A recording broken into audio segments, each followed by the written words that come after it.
벌써 날씨가 많이 더워집니다. 그죠? 아직도 믿음이 있느냐 하는 그런 제목입니다. 오늘 여기 40절에 보면 너희가 어찌 믿음이 없느냐. 다른 번역 성경을 보면 아직도 너희가 그렇게 믿음이 없느냐 그런 뜻입니다. 저녁 때가 돼가지고 예수님께서 갈릴리 바다 혹은 호수라고도 하지요.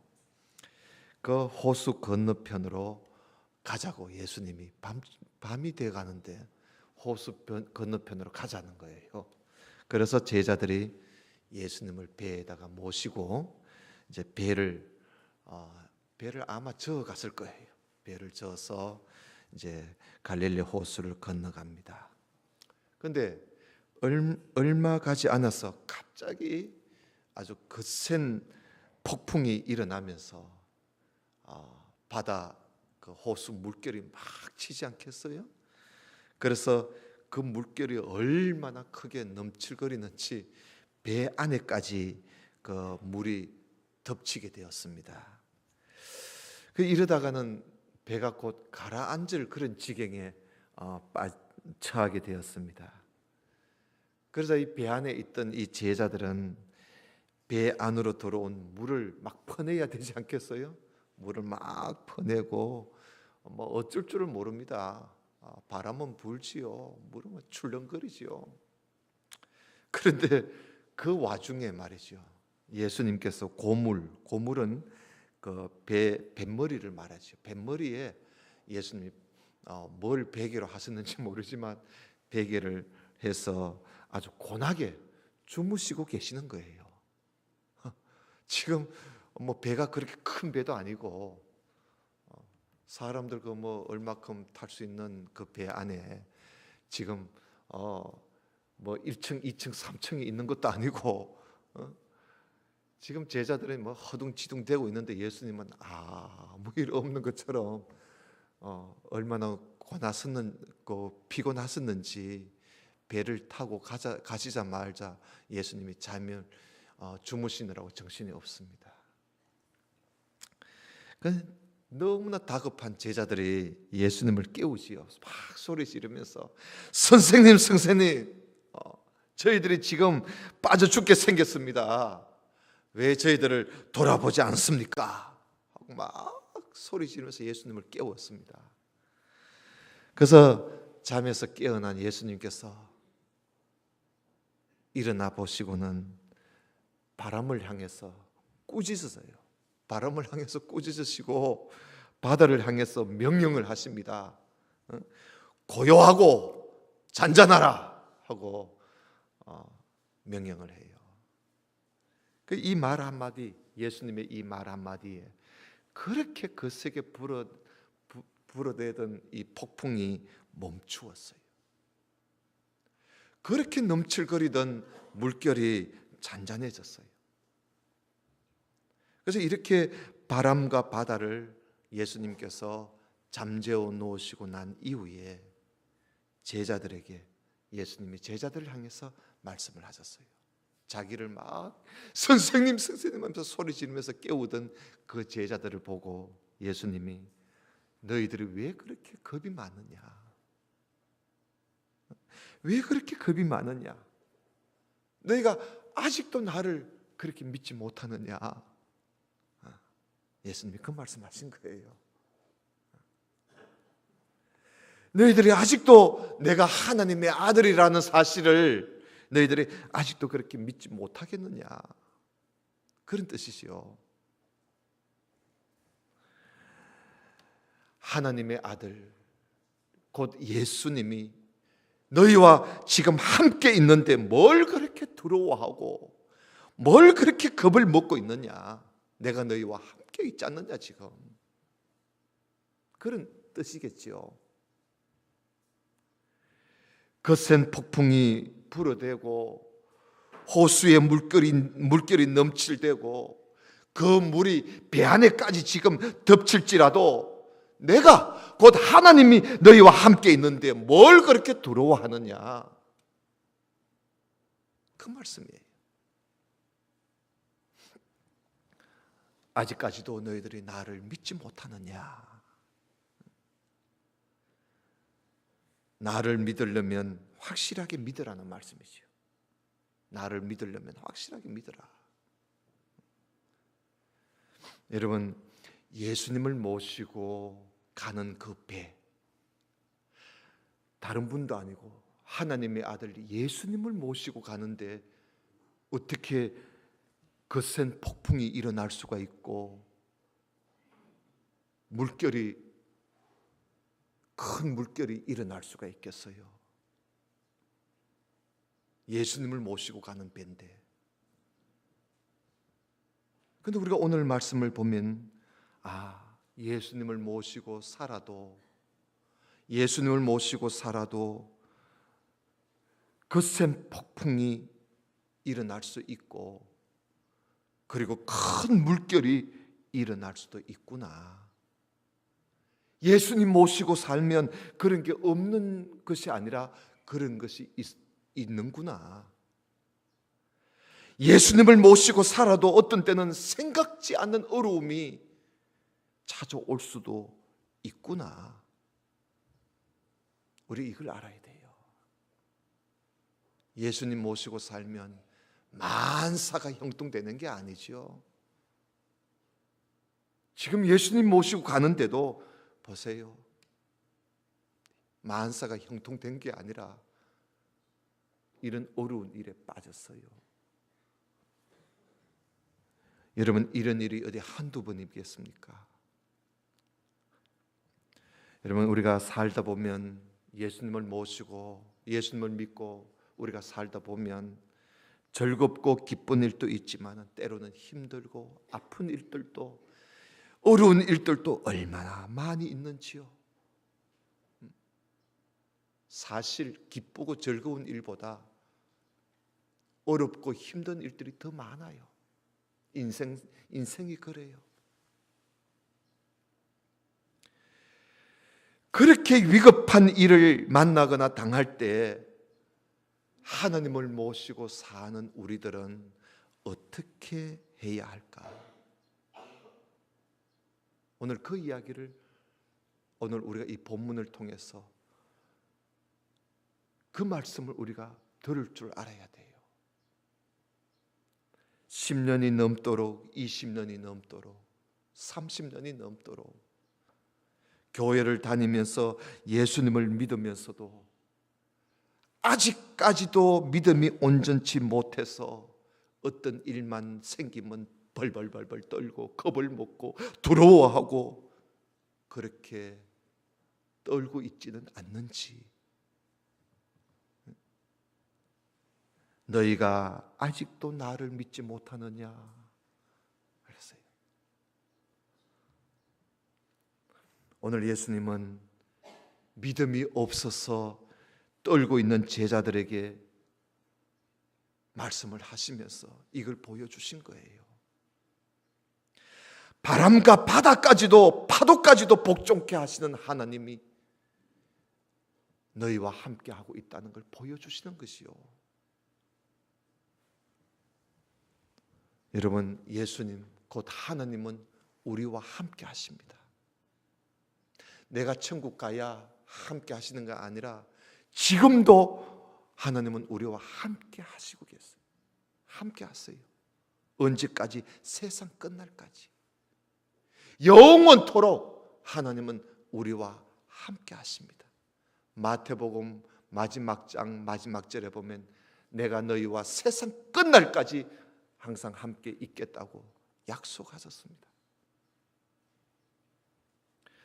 여러분, 믿음은 그저 아무 일 없고 조용하고 평안할 때 그때는요 다 믿음이 좋은 것 같아. 저 사람도 믿음이 좋은 것 같고 저 사람을 봐도 믿음이 좋은 것 같고 아무 일이 없고 평안하고 즐거울 때는 다 믿음이 좋은 것 같아요.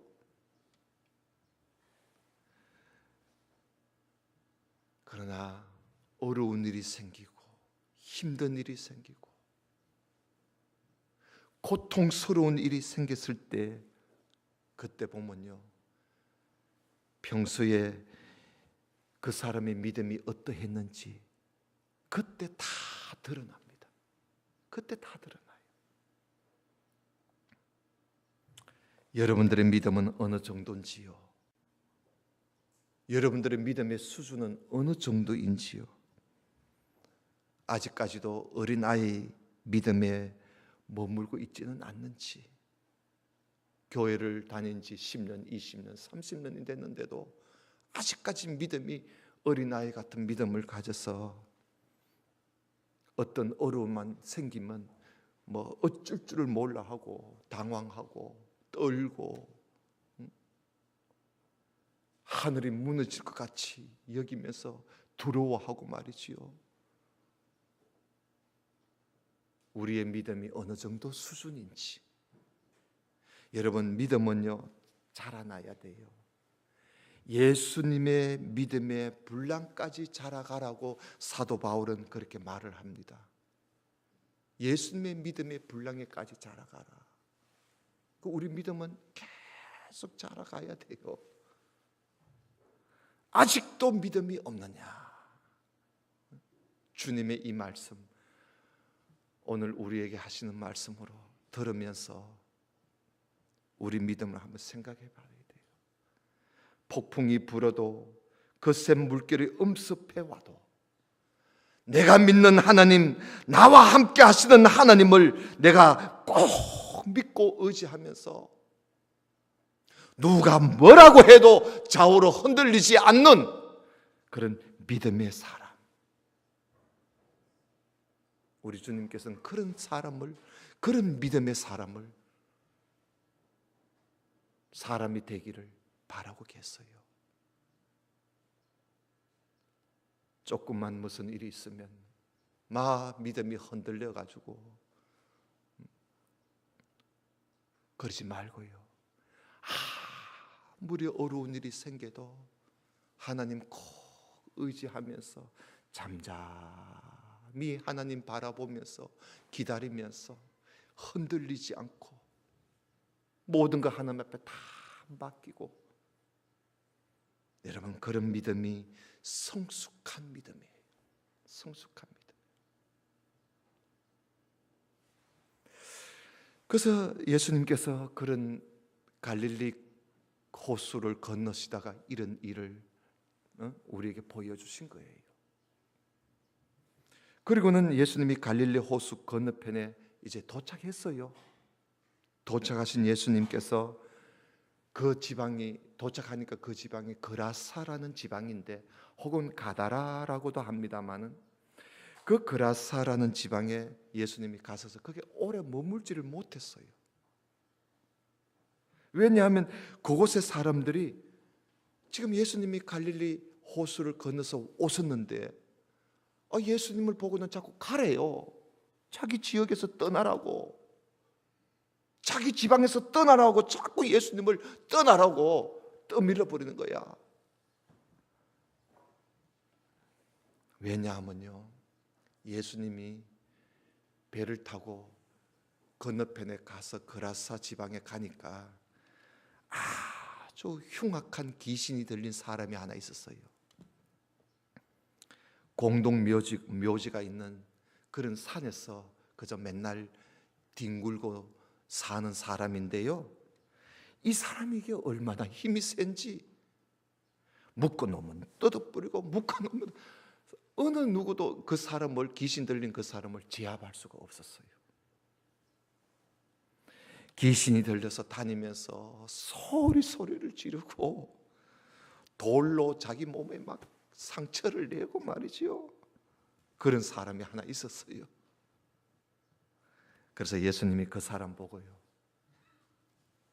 그 사람 속에 귀신을 보고요, 예수님이 그 귀신을 향해서 예수님이 명령을 하셨어요. 이 더러운 귀신아, 그 사람에게서 나오너라. 5장 8절에 그런 말씀 있지요. 5장 8절에 더러운 귀신아, 그 사람에게서 나오라. 그러시고는 예수님이 그 귀신을 보고요 물어봅니다. 너 이름이 뭐야? 하고 예수님 물어봐요. 귀신도 이름이 있는가 봐요. 너 이름이 뭐야? 하니까 이 귀신이 그 사람 입을 통해서 말을 하기를, 자기는 수가 많기 때문에, 군사가 많기 때문에, 그래서 자기는 자기 이름은 군대라는 거예요. 군대. 내 이름은 군대라는 거야. 그러면서 예수님 앞에 싹싹 빌어요. 이 귀신 들린 사람이 싹. 그래서 귀신이 예수님께 싹싹 빌면서 제발 자기를 여기서 쫓아내지 말아 달라고 싹싹 빕니다. 예수님 앞에.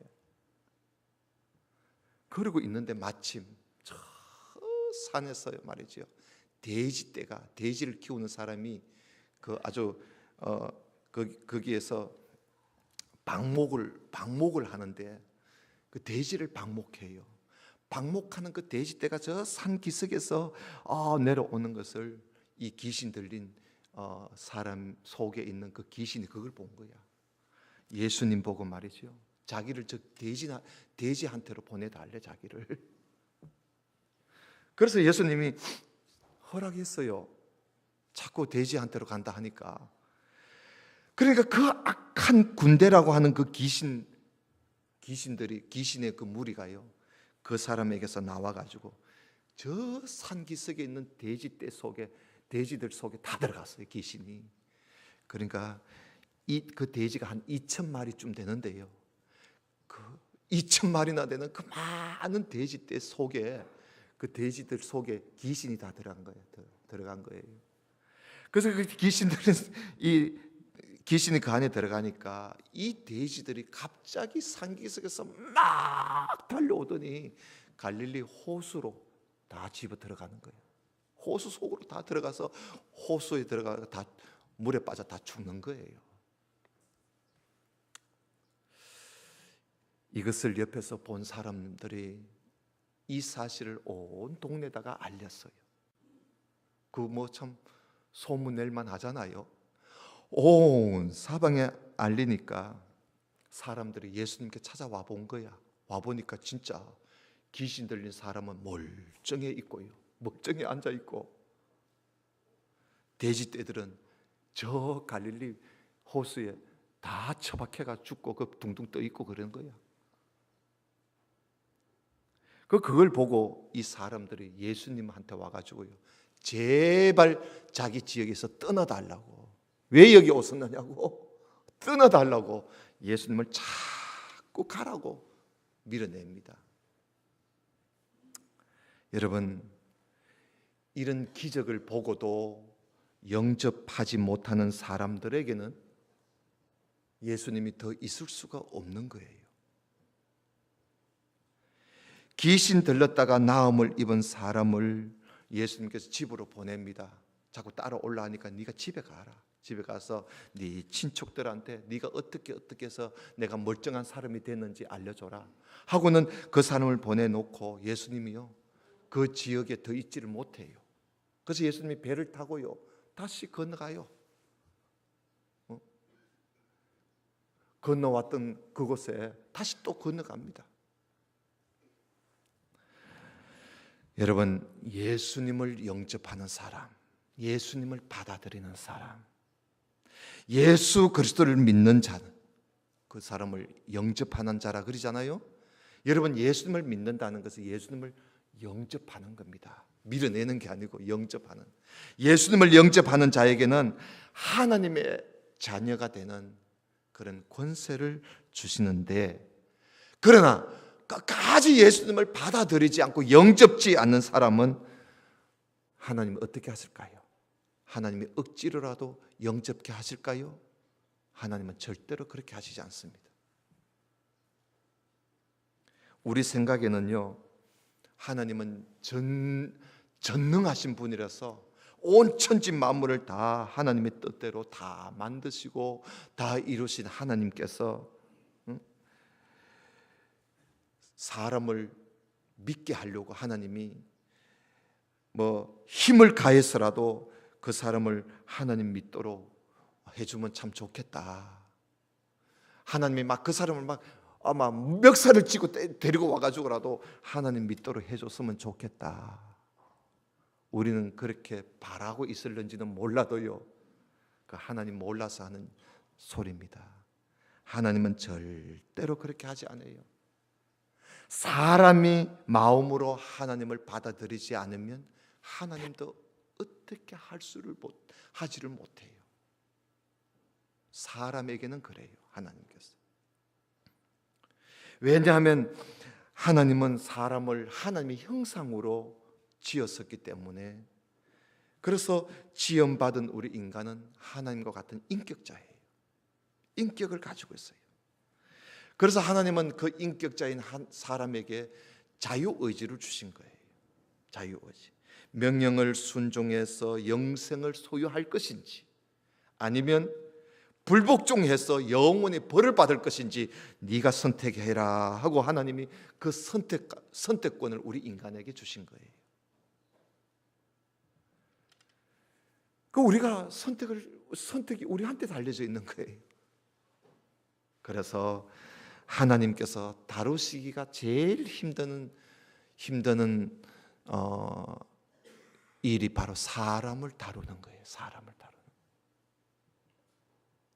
영접하지 않으면 하나님이 어떻게 할 수가 없습니다. 그 사람이 하나님 말씀을 듣지 않으려고 하면 하나님이 어떻게 할 수가 없습니다. 하나님이 막 길을 잡고 이리 와 좀 내 말 한번 들어봐. 하나님이 절대 그렇게 안 합니다. 그렇게 하신 적이 없어요. 순종하지 않을 때 하나님이 막 머리채를 잡고 와가 순종 좀 해 하고 하나님이 절대 그렇게 하신 적이 없어요. 성경 읽어보세요. 하나님이 그렇게 하신 적이 없어요. 그저 순종 안 하면 하나님도 어떻게 할 수가 없어. 듣지 않으면 하나님이 어떻게 할 수가 없어요. 영접하지 않으면 하나님이 어떻게 할 수가 없단 말이에요. 그러나 반대로 하나님을 영접하게 되면, 예수님을 영접하고 예수님을 믿으려고 하고 예수님 말씀을 들어보려고 애를 쓰고 순종하려고 애를 쓰면 하나님께서 한없이 더해줘요. 더 잘하도록 해줍니다. 더 순종하도록 복을 주고 더 잘 듣도록 하나님이 복을 주고 하나님이 더 잘 믿도록 도와줘요. 오늘 우리 대학교 다니는 우리 청년 보고 내가 이야기를 했어요. 주일날 자꾸 무슨 모임을 갖고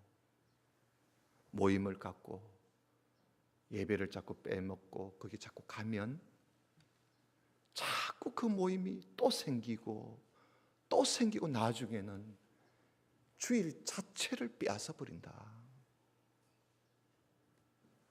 그러니 부득이한 사정 아니면 낮 예배 드리고 오후 예배도 드리고 그런 시간을 갖지 마라. 제가 간절하게 권면하고 보냈어요. 우리가 열심히 하나님 앞에 해보려고 한번 하면 하나님이 더 잘하도록 하나님이 자꾸 길도 열어주고 시간도 주고, 하지만 네가 자꾸 빼먹으려고 자꾸 빼먹으면 네 있는 것까지도 다 빼앗긴다. 그게 성경적이다. 없는 사람은 하나님이 있는 것까지 빼앗아 버려요. 그러나 있는 사람은 하나님이 더 주시는 거야. 그걸 우리가 알아야 돼. 그래서 우리가 하나님 앞에 순종하면 더 순종 많이 하도록 하나님이 더 도와주고요. 여러분, 요한복음 15장에 포도나무 비유가 있잖아요. 농부가 가지치기를 하다가 그런데 열매를 맺을 만한 가지는 더 가지 몇 개 하려고, 열매 몇 개 하려고 농부가 다듬어 줘요. 열매도 안 먹고 뭐 붙어 있어도 소용이 없는 건 하나님 잘라버리는 거예요. 그거는 알아야 돼요. 그래서 예수님께서 배를 타고 다시 갈릴리 호수 건너편으로 지난번에 떠났던 그곳으로 예수님이 갔었는데, 거기 가니까 예수님을 기다렸다는 뜻이 야이로라 하는 회당장이 예수님을 찾아왔어요. 예수님을 보자마자 예수님 발 앞에 엎드리면서 절을 하면서 자기 딸 12살 먹은 자기 딸이 병이 들었대요. 다 죽어간대요. 좀 빨리 와서 고쳐달라고 애원합니다. 그래서 예수님께서 자기 딸이 다 죽게 되었다는데 예수님이 그 어떻게 가만히 있겠어요? 예수님이 와서 자기 딸한테 손을 좀 얹어 달라는 거야. 자기 딸에게. 그래서 예수님이 그 집에 갔습니다. 그런데 한참 가는데 얼마나 많은 사람들이 예수님을 따라오는지, 예수님이 걸어가시는데도 힘들었어요. 하도 사람들이 많이 따라오니까. 그런데 그 많은 사람들 중에 한 여자가 있었어요. 12년 동안 하혈을 하는 여잔데요, 이게 혈루증인데 12년 동안 비정상적으로 하혈을 해요. 그래서 이 여자가 온 병원 의사를 찾아다녔지만은 돈만 허비했지 하나도 이 병세가 나아지지를 않는 거예요. 그러고 있는 중에 예수님의 소문을 듣게 된 거예요. 그래서 이 사람이 예수님을 한번 만나보려고 예수님을 따르는 사람들 속에 섞여가지고 막 예수님을 찾고 있는데 예수님 바로 뒤에까지 왔어요. 이 사람 마음에, 이 여자의 마음에. 오늘 여기 28절에 봐요. 거기에 보면 이 여자의 마음이 거기에 나와요. 28절에 보면, 5장 28절에 보면, 내가 그의 옷에만 손을 대도 구원을 얻을 수 있겠구나, 이런 마음이 생겼어요. 내가 저 예수님의 옷만 만져도 내 병이 낫겠구나 하는 그런 믿음이 생기는 거야. 그래서 이 여자가 그런 믿음이 생겨서 예수님 뒤에 가가 예수님 옷을 만진 거야. 예수님 옷을 만졌어. 옷을 만지는 순간 느낌이 왔어요. 시도 때도 없이 하혈하던 그 하혈이 뭔가 멈춘 느낌이 생기는 거예요. 그리고 뭔가 자기 병이 나았다 하는 느낌이 오는 거예요. 이 모든 사실을 예수님이 모르실까요? 예수님 다 아시지요. 그래서 예수님이 그 여자를 막 찾습니다. 예수님 몰래 예수님 옷에 손을 댔던 이 여자는 예수님 앞에 와서 고개를 떨면서 내가 예수님한테 이렇게 했습니다. 그러자 예수님께서 이렇게 말씀하십니다. 딸아, 너 믿음이 너를 구원했다. 평안히 가라. 이제 너는 너 병에서 놓여서 건강할지니라. 예수님이 그렇게 말씀하시는 거예요. 여러분, 믿음을 가지고요, 은혜를 받으려고 은혜를 구하는 자에게는 이렇게 하나님이요 주시되 더 많이 줘요. 이 여자는 병도 고쳤지만은 구원도 얻게 되었고 다시는 그 병에서 놓여지게 된 거예요. 하나님이 더 주신 거야. 믿음을 가지고 은혜를 구하는 사람에게는 하나님이 더 주신단 말이에요. 그러면서 예수님이 해당장 집에 이제 드디어 왔습니다. 해당장 집에 거의 가까이 왔는데 회당장의 집에서 어떤 사람이 막 뛰어오더니 예수님을 모시고 오는 회당장을 보고 그 주인을 보고 소리를 지르기를, 울면서 딸이 죽었대요. 딸이 죽었다는 거야. 딸이 죽었으니까 이제 더 이상 예수님을 수고롭게 할 필요가 없다는 거야. 그러니까 예수님도 그저 돌아가시게 하고 장례나 치르자는 거예요. 그때 예수님께서 낙심을 다 하고 있는 그 아버지 회당장에게 예수님이 한 말씀 하예요. 5장 36절을 보세요. 뭐라고 하시는가? 따라합시다. 두려워 말고 믿기만 하라. 예수님이 그 말씀이에요. 두려워하지 말고 믿기만 해라. 그렇게 말씀하시고는 예수님이 베드로, 야고보, 요한 그리고 그 부모님을 데리고 그 12살 먹은 죽은 딸을 눕혀놓은 그 방에 들어갔어요. 들어가서 예수님이 그 아이의 손을 잡으면서 뭐라고 했겠어요? 거기 5장 41절 봐요. 뭐라고 했었어요? 따라합시다. 달리다 굼. 예, 달리다 굼 하는 거예요. 이 말은 무슨 뜻이냐면 소녀야 일어나라 그런 뜻이거든요. 예수님이 손을 잡고 소녀야 일어나라. 어떻게 됐을까요?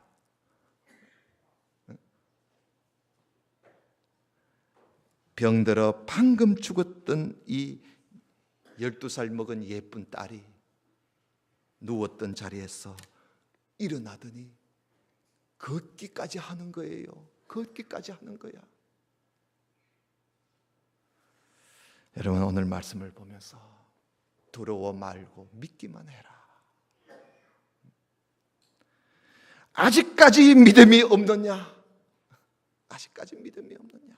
믿기만 하라. 주위에 내 주위에 누가 무슨 말을 하든지 흔들리지 마세요.